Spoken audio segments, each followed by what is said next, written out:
You finally get that promotion, that raise you've been working toward for years. Your salary jumps from $55,000 to $75,000 a year, $20,000 more, and you think to yourself, this is it. This is when I finally start building wealth. This is when saving becomes easy. Pause. 6 months later, you open your bank app, and somehow you have less money saved than before the raise. Pause. How is that even possible? You're making over 30% more money. You should be crushing your savings goals. But instead, you're still living paycheck to paycheck, just with a nicer apartment and a car payment you convinced yourself you deserved. If this sounds familiar, you're not crazy, and you're definitely not alone. Introduction. My name is Brian, and I probably think about lifestyle inflation more than I should. And if you're someone who's ever gotten a raise and wondered where all that extra money disappeared to, or if you're making more than you ever thought you would, but somehow still feel broke, make sure to hit the subscribe button and like this video if it helps you out. Because what I'm about to explain will completely change how you think about money, income, and why your brain is literally wired to make saving harder the more you earn. The paradox. Here's the thing nobody tells you about making more money. It doesn't make your life easier. It just makes your problems more expensive. Think about this for a second. When you were making $40,000 a year, you probably thought, if I could just make $70,000, all my problems would be solved. And now maybe you're making $70,000 or $90,000 or even $120,000. And yet, you're still stressed about money, still worried about savings, still one unexpected expense away from panic. That's not a coincidence, and it's not because you're bad with money. Hedonic adaptation, which is just a fancy way of saying your brain gets used to stuff fast. When something good happens, a raise, a new car, a nicer apartment, you get a spike of happiness, and it feels amazing. But studies show that spike lasts about 3 months. Then your brain resets. What once felt special now feels normal. Your baseline shifts. This isn't theory. A famous study on lottery winners found that within a year, their happiness returned almost exactly to where it was before winning millions. Pause. Now you might be thinking, what does happiness have to do with saving money? Everything. The brain and dopamine. Because your spending adapts right along with your happiness. Your brain releases dopamine based on change, not absolute conditions. So when you're making $50,000, a $30 dinner feels like a treat. But when you're making $100,000, that same dinner doesn't register anymore. Now you need a $75 dinner for the same feeling. And companies know this. Advertisers know this. That's why your ads change as your income grows.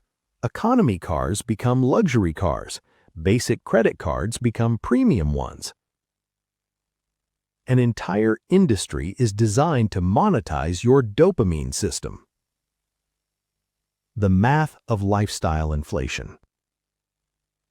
Let's talk numbers, because this is where things quietly fall apart. You're making $60,000 a year. After taxes, that's about $3,750 per month. You save around $500. That's solid. Then you get a raise to $80,000. Your take-home jumps by over $1,000 a month. Here's what should happen. You keep your lifestyle the same and save the difference. But here's what actually happens. Your rent goes up. Your car payment increases. Groceries get nicer. Streaming subscriptions multiply. Each decision feels reasonable, but together, your savings barely change. You're earning more, but keeping less. Comparison and status. And then there's comparison. We don't measure life in absolutes. We measure it relative to the people around us. When your income grows, your reference group changes. Suddenly, your reliable car feels outdated. Your apartment feels small. And studies show income satisfaction is driven more by comparison than actual income. That's why people making six figures still feel broke. Expectation ratchet. Once your lifestyle inflates, it almost never deflates. Moving backward feels like failure, and that's how people get trapped, not by lack of income, but by fixed costs. They stay in jobs they hate because they can't imagine giving up the lifestyle. That's not freedom. That's a cage you built one upgrade at a time. Opportunity cost.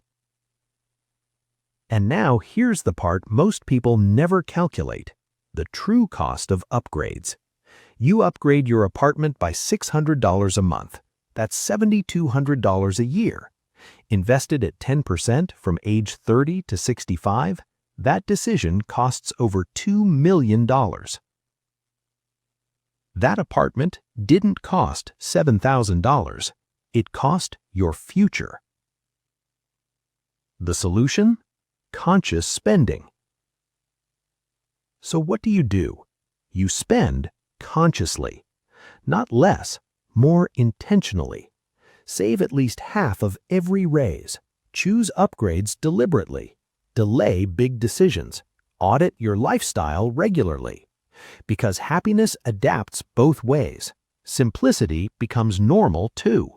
Truth no one likes hearing.